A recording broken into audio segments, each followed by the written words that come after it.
Okay, yung discussion natin for today, mga anak, is all about the investigation of simply reinforced beam at saka ng one-way slab.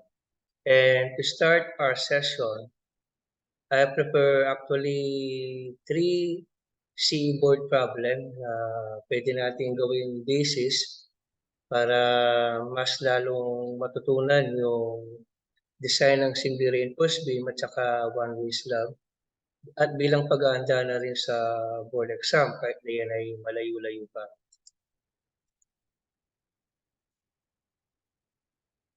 So yun yung topic natin today, investigation of singly reinforced concrete beams and one-way slab. If ever man na mayroon kayong gustong i-raise na question, pwede. Maaari kayong magtanong kahit na tayo ay naka-online.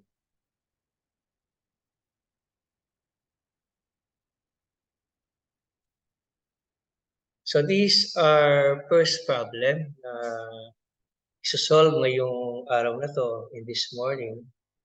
And to read it, a reinforced concrete beam 300 millimeter wide has an effective depth of 460 millimeters and is reinforced for tension only.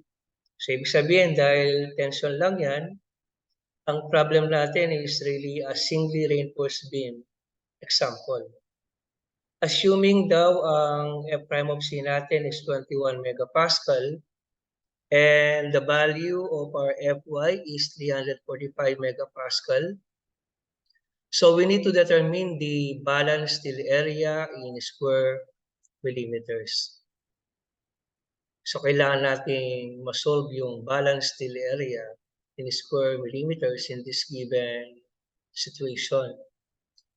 Yung beam natin, 300 millimeter by 460 millimeter, no? Kung drawing natin yan, I think ganito yan eh. Hanapin ko lang yung whiteboard ko. Yan. So kung ito yung beam natin, so ito yung AS, di ba? So ito yung effective depth of 460. Yan. And then 300 ang kanyang base. Ito yung ating area ng steel. Yan. Sa baba. So we need to determine the balanced steel area in square millimeter. Now, in order for us to solve this type of a problem, tandaan niyo lagi itong problem na to, no? Malamang ito yung ibigay sa licensure examination. The first step o yung pinakaunang step na inyong gagawin ay to solve for rho B. So, solusyon natin, solve for rho B. Pag nahanap mo na yung rho B, since ang pinapahanap lang naman ay balanced steel area, ito yung rho balance. So, try natin i-solve. Rho B is equals to 0.85 F prime of C beta times 600 over Fy times 600 plus Fy. Tingnan nyo maigi yung F prime of C natin or Fc prime, 21 megapascal yan. At yung Fy natin, 345. So may ibig sabihin kasi yung Fc prime natin dyan sa given problem. Kapag ang F prime of C ay mas maliit sa 30 megapascal, ang value ng beta is 0.85. So tandaan niyo yan, no? Kapag daw ang value ng F prime of C is less than 30 megapascal, then beta is 0.85. Now, if we will solve for the rho B by direct substitution, 0.85 times 21 times 0.85 times 600 all over 345. Then 600 plus 345. Ano yung magiging sagot natin diyan? Paki-calculate na. Please calculate mga anak. And then for every slide na ginagawa ko, Christine, pwedeng gawa ka ng screenshot. Pakisend lang sa akin. So, ano yung Okay sagot po. natin dyan? 0.028 po. 0.028. Try to make it 5 decimals.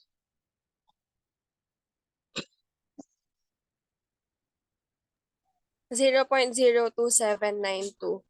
Okay, tingnan natin, Christine, no? Okay, very good, Christine. So, 0.02792. So, tama yung sagot. Now, since nahanap mo na yung Robbie, pwede na natin isolve ngayon ang balance still area. Ibang ibig sabihin ng balance still area, ito yung symbol niya, no? Yan yung solve for ASB. So, I think I have to erase the thing para mabasa. Yan. So, kapag balance still area, tandaan ninyo, ASB. Kung yan ay hinahanap mo, ang kailangan mo lang naman ay yung value ng rho B. So kapag naka-encounter kayo ng ganitong problem, dapat alam nyo na. The more problems na isosolve mo kasi at magpa-practice ka, the more na napapamiliarize kayo sa iba't ibang klase ng situation. And of course, syempre, alam mo yung konsepto ng singly reinforced beam. So try natin i-calculate ang ASB. I think this is just rho BD, no? Ang kaibahan nga lang, ang ginamit nating rho ay yung rho B. Dahil ang required ay balance still area.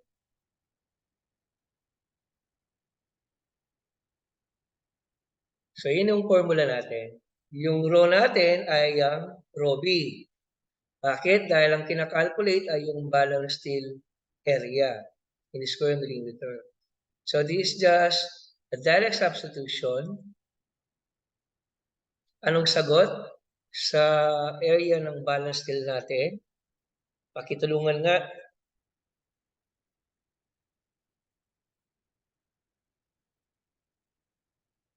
Sagot po. 3,852.96 po. 3,853. 3,852.96 po. 52.96. Tama Yes ba? po. Yes So, po. square millimeter. So, yung ASB natin. Tingnan natin kung tatama kayo.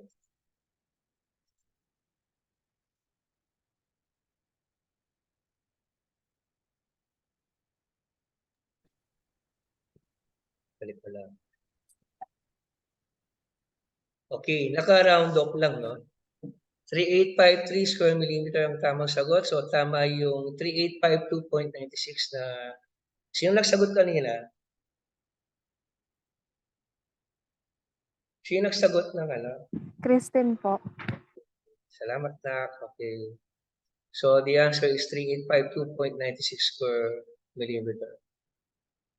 So, question so far with this situation 1, problem natin. Labang gusto mo itanong? Question so far? Wala pa naman po, sir. So, madali pa yung problem. So, let's proceed to another problem. Let's have situation number 2.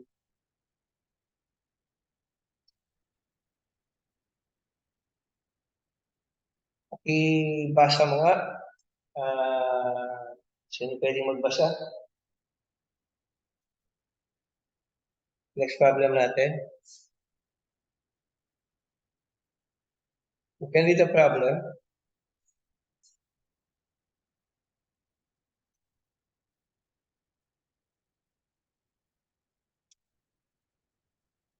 Ibasa po.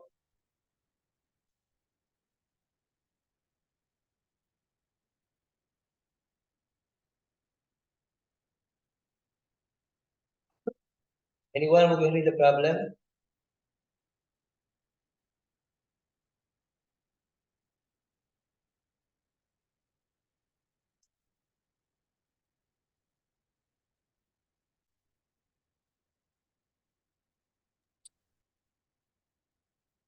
Okay, ako na lang. A reinforced concrete beam has a width of 300 millimeters and an effective depth of 600 millimeter to tension bars. Compression reinforcement, if needed, will be placed at a depth of 60 millimeter before the top. If F prime of C is equals to 30 megapascal and Fy is equals to 414 megapascal, determine the tensile steel area if the beam is to resist an ultimate moment of 650 kilonewton meter. Ano daw yung tension steel area na kakailanganin natin to resist an ultimate moment of 650 kilonewton meter or 650 times 10 to the 6 newton millimeter na MU sa given problem natin. So, given yung dimension ng beam, yung effective depth at saka yung width, the base is 300 mm while yung effective depth is 600 millimeter. And it was stated here na kung kinakailangan daw ng compression reinforcement, kailangan daw ito ay mailagay at a depth of 60 mm before the top. Ang value ng F prime of C is 30 megapascal and Fy is 414. Kanina, hindi naman nabanggit sa problem number 1 yung compression reinforcement. Kaya lang dito sa number 2, possibly kakailanganin ng compression reinforcement.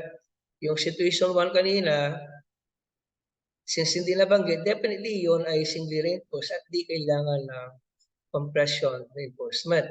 Kaya ang dali-dali ng problem kanina, no? Tsaka balance steel area ang tinatanong kanina. Pero ngayon is area na steel mismo, tension steel. So again, yung first step ng pagsasolve ng problem, what do you think is the first step here? Kung kayo yung makakalculate, ano yung unang step na inyong hahanapin?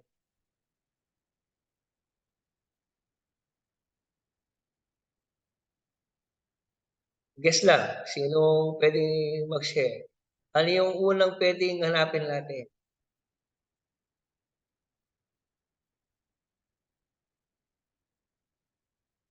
Okay. So yung unang hanapin natin ay Robbie. So laging hinahanap si Robbie, no? So if we're going to calculate for Robbie, again, this is the formula. Ang FC prime natin, saktong 30, di ba? 30 ba? So, saktong 30. So, pwede pa rin gamitin yung 0.85. Di ko nalagyan ng less than or equal, no? Dito may equal yan. Eh. Pwede pa 30 dyan. 30. Yan. Okay, continue. So, if we're going to calculate Robbie, ano yung value natin? Paki-calculate nga.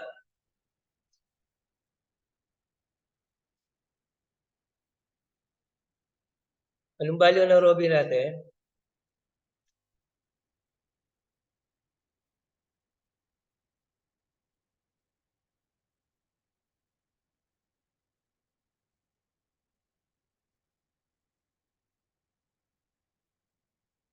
Zero 0.03098 po.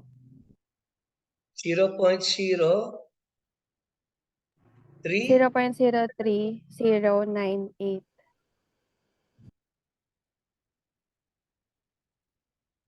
Tama ba? Yes po. Tama po. So, nag-round off lang tayo, no? So, 0.031 ang value ng Robbie. Okay, ang susunod na step ay hanapin ang Romax. Pag nahanap yung Robbie, kapag ganito yung tipo ng problem, hanapin natin yung Romax dahil meron tayong Robbie. Ang value ng Romax ay 0.75 of Robbie. So, yan. So, if we're going to substitute, anong value ng Romax? Ang dali mga steps, no?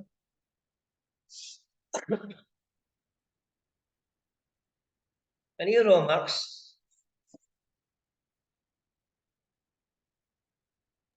Zero point zero 0.02325.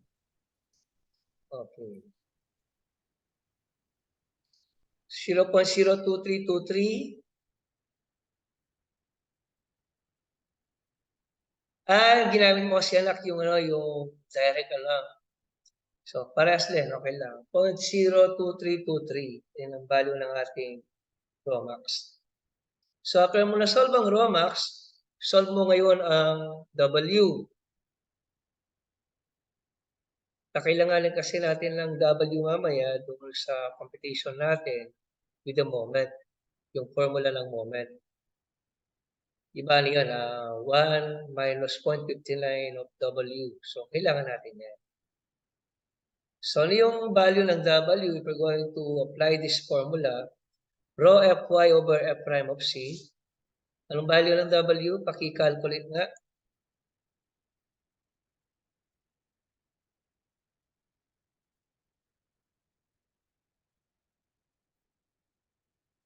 Isa lang yata kausap ko dito eh. Yung iba, hindi ko na nakikita. Tapos, di pa ako may kibo. Di pa ako tulungan. 0.32 po. 0.032. Okay, tama. Opo. So, tandaan niyo yung step. Sa situation 1 kanina, rho B at saka ASB lang.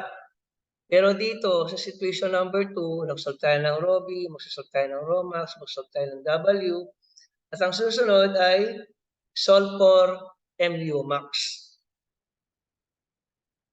Kailangan malaman natin yung moment capacity.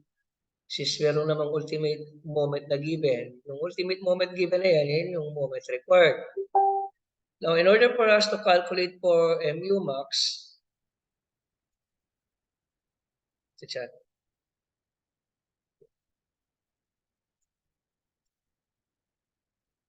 i-calculate natin yung MU max.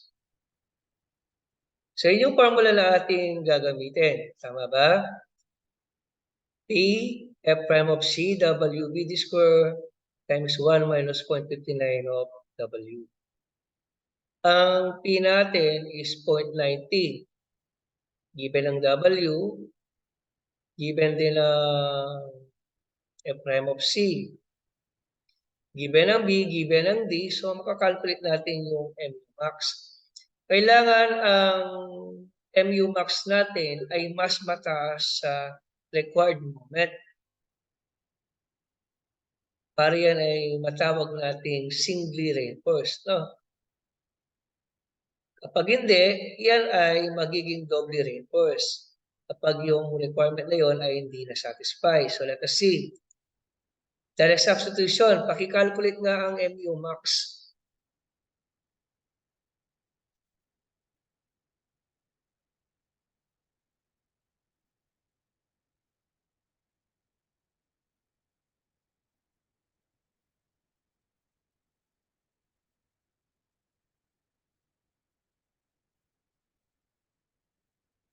Anong value ng MU max natin?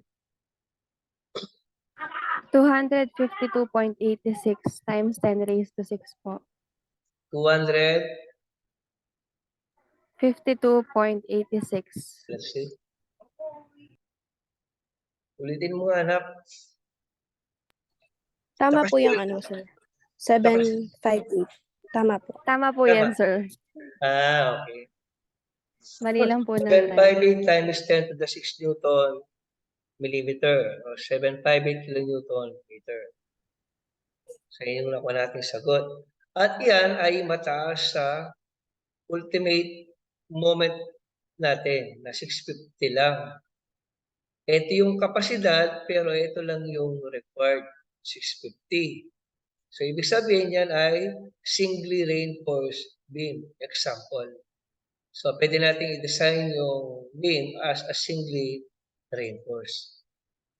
Now, since alam na natin na singly reinforced yan, pwede na tayo mag-proceed doon sa pinapahanap ng problem, no? Solve for Rn. Nominal resistance factor ang tawag kay R sub n.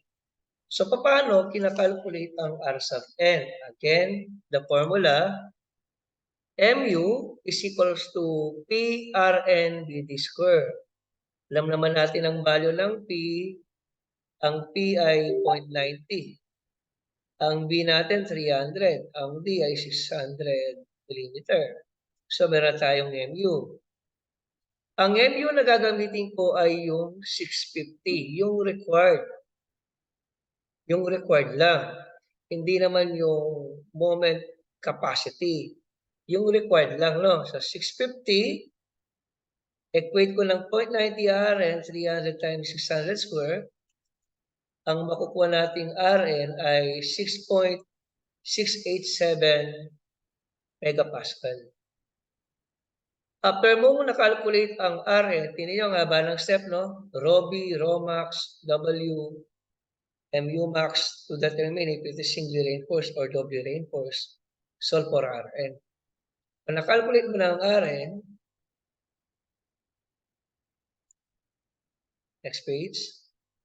Kung na-calculate mo na ang Rn, pwede mo na ngayong i-calculate ang Rho.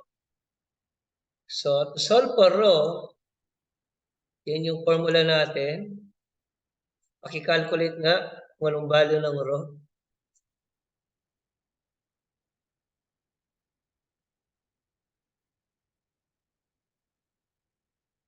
.85 times 30 all over 414 times 1 minus square root of 1 minus 2, 6.687 over 85. 0.85 times 30.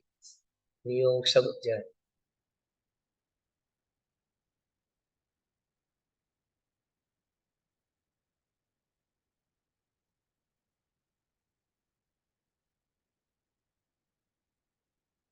Bakit kailangan natin calculate ang Rho? Kasi kailangan natin ng area ng steel. E ano ba yung area ng steel? That is ASBD. So, ang reason kung bakit inanap ang nominal resistance, kasi nga, kailangan natin makalculate ang Rho. 0.19 po, sir. Okay, tama.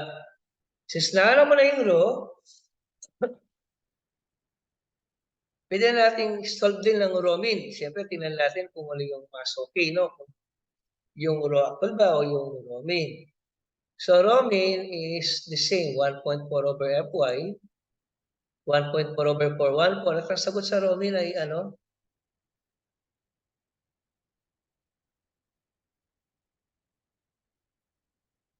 Ano sagot? 0.0033 po, sir. Okay, 33. so mali siya, no? Di ba mayroon tayong sinusundan, yung Rho min is less than Rho max. I think na-satisfy naman ng Rho natin na 0.0191 yung condition.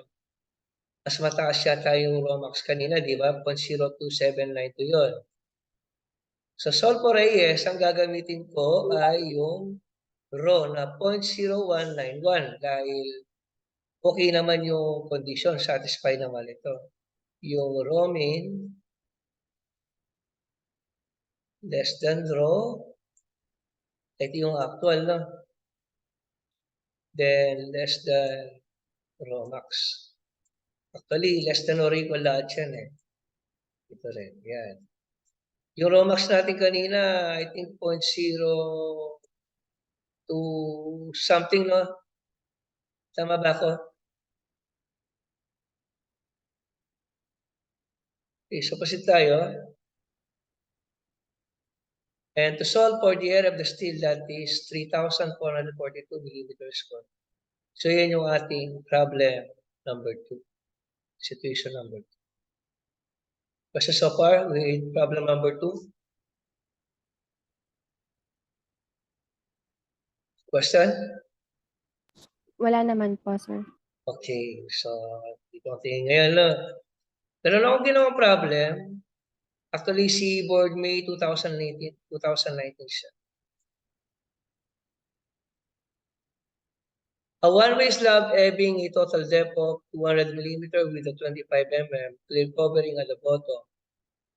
The steel reinforcement, if 20 millimeter diameter in size, and spacing of steel reinforcement is 125 millimeter on centers, FC prime is 30 megapascal and Fy is 400 megapascal. Considering 1 meter width of the slab, determine the moment capacity of a strip of slab. So, hinahanap dito yung moment capacity para sa 1 meter strip ng slab. So, paano natin kakalculate? Ang clear covering is 25 mm ang pinagamit sa bottom. Ang total depth, yung kapal ng slab mismo, 200 mm. Kapal naman yan. Isang dangkal. The steel reinforcement, ang gagamitin nating bakal ay 20 mm. At meron silang spacing na 125 mm on center. Di ba, 1 meter strip yan? Pwede mong malaman kung ilang bakal na naka-arrange, na naka-space ng 125 mm on center. In order to do that, ang gagawin lang natin, since 1 meter yan, ito. At kung ito yung spacing ng bakal, 1 meter na. Ilang bakal ang pwede kong mailatag?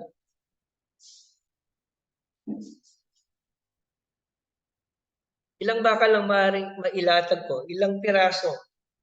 Ito yung 1 meter. Ilang bakal? 1, 2, 3. Ilang ba yan? Ilang piraso? Yun yung unang diskarte na ginagawa niyan. Ilang bakal ba mga anak? Ang pwede kong mailatag? 6 ba? 7 ba? 8 ba? 9 or ilan? Susunod ako dyan eh. Ilan? Ilang bakal po yan?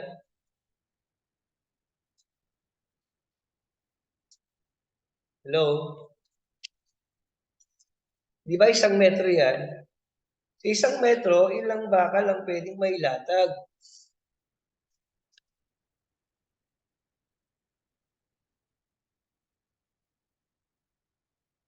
Anyone? 1 meter is 1,000 mm yan, di ba? 1,000 mm to. Convert to millimeter, 125 millimeter on centers. Ilan ang makakasya sa 1 meter na 20 mm na naka-spacing ng 125 millimeter on center? Kung ito yung 1 meter, okay, bakal dito. Bakal dyan. 1 meter lang yan, no? Ilang bakal? 8 po, sir. Ilan? 8. Okay, tama. Yun lang hinihintay ko. Simple lang tanong. Hindi ko makasagot-sagot. Ay, ito no. Solution. Kailan kasi yun? Ang pinapahanap dito actually, yung moment capacity. In order to determine that, kailangan natin ng depth of stress block. Depth of stress block, di ba yun yung A? Letter A yun. Yan. Number of bars, 8. At kapag nalaman mo na kung ilang bakal meron dyan, siyempre makakapag-solve ka ng area of ng steel sa tension. Ito ko na lang. So, ang bakal, yung size na gagamitin natin ay 20 mm. So, calculate natin ang area ng steel. So, ang area ng steel, yan, 2513.27 square millimeter. I go straight to the point para bumilis ng konti. And then, di ba, compression is always tension. In yung ini-equate natin lagi, dapat laging equilibrium yung dalawang yan, laging equal. So, compression is equal to tension. Ano bang value ng compression? Ano bang value ng tension? Doon sa diagram na drawing ko or first meeting ng klase natin. Na-discuss ko yan. First day ng class natin. 0.85 F prime of C, AB is equal to AS Fy. So, laging ine-equate yung dalawang yan. Eh, may AS na tayo. May Fy na tayo. may FC prime. Alam naman natin total depth 200 mm, no? Ang base natin ay 1,000 mm, 1 meter strip. Dahil yan ay one-way slab. Pwede lang calculate ngayon ang A, which is actually the depth of the stress block. Yan, 39.42 mm. Ngayon, pag na-solve na yung stress block depth, pwede ka na mag-proceed ngayon sa moment capacity ng slab. Ano ba yung paraan para makalculate ang moment capacity ng slab? Di ba may formula tayo ng moment capacity ng slab, yung MC. In order to do that, kailangan alamin mo muna yung effective depth. Kung 200 mm yan, mag-less ka ng covering. Ito, 25 mm. At saka yung sa stirrup. 25 mm. Sa taas yan, no? Taas. Sa bottom. 25 mm, center to center yan eh. Alisin muna natin yung stirrup. Wala munang stirrup na nakalagay dito eh. Di ba ang kalahati ng 20 ay Gs? At ito yung minimum covering. So maglilas tayo ng 35. Gawin ko lang siya para makita ninyo. Ito yun. Ito yung effective depth. Sentro ng bakal. Kung ito ay 20, kalahati na lang. Kasi sa center eh. Saka 25 ito. So all in all, 35. So ang depth natin, effective depth, is 165. So after mo na-calculate ang effective depth at dahil may A ka na, di ba ito ang formula na moment capacity ng slab? D minus A over 2 times P ASFY. Then calculate natin. Anong value ng moment capacity?